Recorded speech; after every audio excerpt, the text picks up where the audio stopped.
Kembali di Yanis Pagi, pemirsa, Kementerian Intelijen Iran mengumumkan penangkapan 35 terduga teroris termasuk pemimpin kelompok separatis. Ya, Kementerian Intelijen Iran juga menangkap anggota jaringan penyelundupan senjata dan mata-mata Amerika Serikat Israel.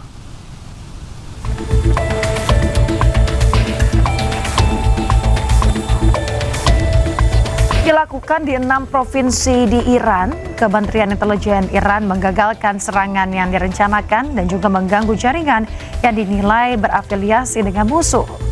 Selain menangkap 35 orang, Kementerian Intelijen Iran juga mengamankan puluhan senjata api beserta amunisinya.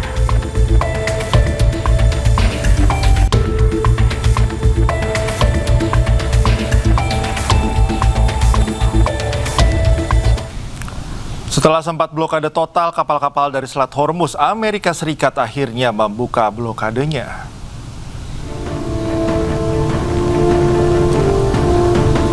Blokade total Selat Hormuz oleh Amerika Serikat hanya bertahan 3 hari.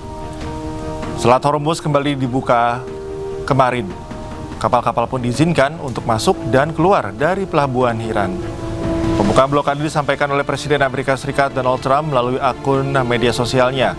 Trump menyebut pembukaan Selat Hormuz diputuskan setelah Presiden Cina Xi Jinping setuju tidak lagi mengirimkan senjata ke Iran.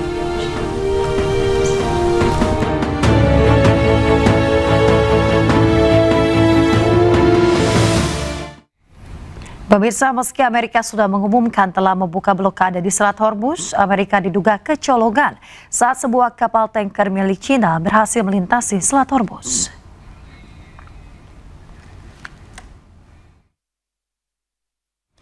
Berdasarkan data pelayaran, pada Selasa 14 April, kapal Rich Sterry berhasil melintasi Selat Hormuz dan berhasil melewati blokade Amerika Serikat tanpa diserang. Kapal Rich Sterry serta pemiliknya, Shanghai Sundron Shipping, sebelumnya sudah disangsi pemerintah Amerika Serikat yang diduga melakukan perdagangan dengan Iran. Sebelumnya, CENTCOM merilis larangan kapal melintasi blokade Amerika Serikat di kawasan Teluk dan mengancam akan menembak tanpa peringatan kapal-kapal yang melanggar.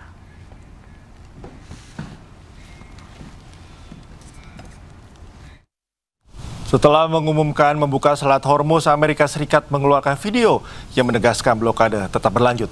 Bahkan Amerika mengancam akan menembak tanpa peringatan kapal-kapal yang melanggar. U.S. has announced a formal blockade of Iranian ports and coastal areas. This is illegal action.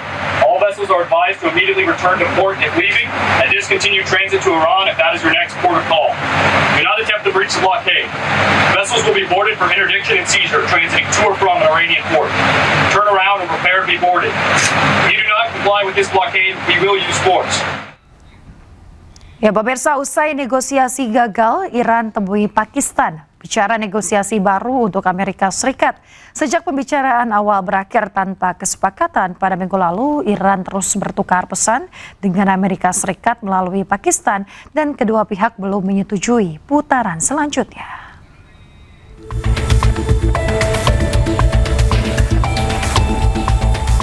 Menteri Luar Negeri Iran Abbas Araghchi bertemu Panglima Angkatan Darat Pakistan Asim Munir di Teheran membahas perkembangan komunikasi dengan Amerika Serikat. Tujuan kunjungan delegasi Pakistan untuk menyampaikan pesan Amerika Serikat kepada Iran dan merencanakan putaran negosiasi selanjutnya.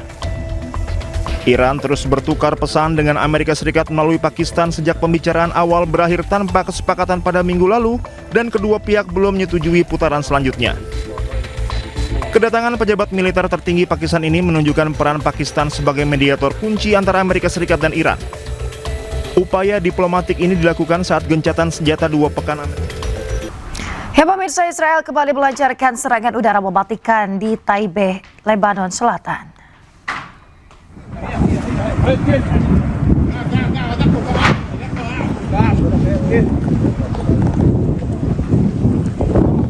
Ledakan besar terjadi di wilayah Lebanon Selatan.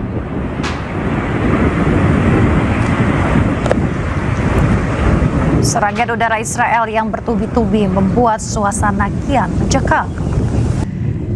Sirine peringatan Lebanon berbunyi kencang usai serangan udara Israel hantam Lebanon.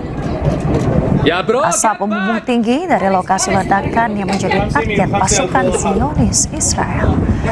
Akibat serangan udara tersebut membuat sejumlah warga panik saat ledakan hancurkan sebuah gedung.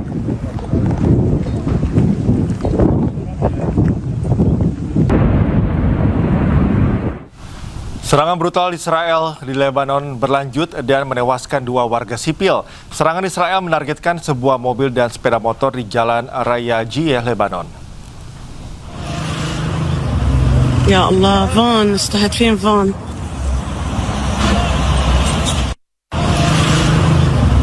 يا الله فان استهد فين فان. Militer Israel terus menggencarkan serangan mematikan di Lebanon seiring dengan berlanjutnya invasi darat. Serangan Israel menargetkan sebuah mobil di Jalan Jiyeh menuju Sidon sekitar 20 km selatan Beirut menyebabkan mobil tersebut terbakar habis, menewaskan pengemudi mobil yang menjadi sasaran, dan seorang pengendara sepeda motor yang sedang lewat di belakangnya saat serangan terjadi. Insiden ini terjadi sehari setelah pemerintah Lebanon dan Israel bertemu di Washington DC, Amerika Serikat membicarakan upaya gencatan senjata yang dimediasi Amerika Serikat. Selain menggempur 2 kendaraan di Beirut, militer Israel juga mengumumkan telah menyerang 200 target milik kelompok Hizbullah dalam 24 jam terakhir. Kepala Staf Angkatan Darat Israel, Eyal Zamir, telah memerintahkan agar seluruh area Lebanon Selatan hingga garis sungai Litani dijadikan zona pemusnahan kelompok Hizbullah.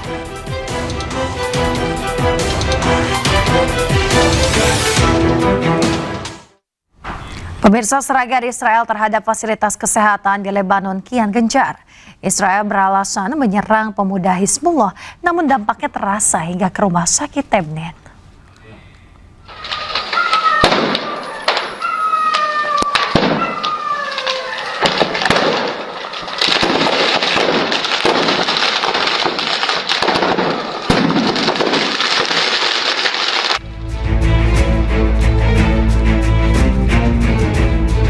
Serangan Israel terhadap fasilitas kesehatan di Lebanon kian masif.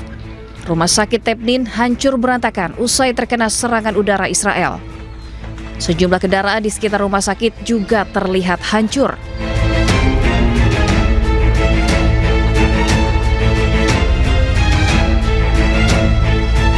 Israel berdalih menyerang seorang pemuda yang diklaim anggota dari Hizbullah.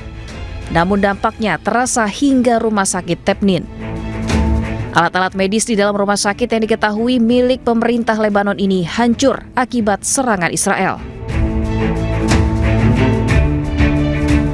Sebelumnya, tentara Israel merilis rekaman yang menunjukkan seorang pemuda tewas akibat serangan drone di Lebanon Selatan. Serangan yang terus terjadi di Lebanon merupakan bagian dari konflik yang terus berlanjut antara Israel dan kelompok bersenjata Hizbullah.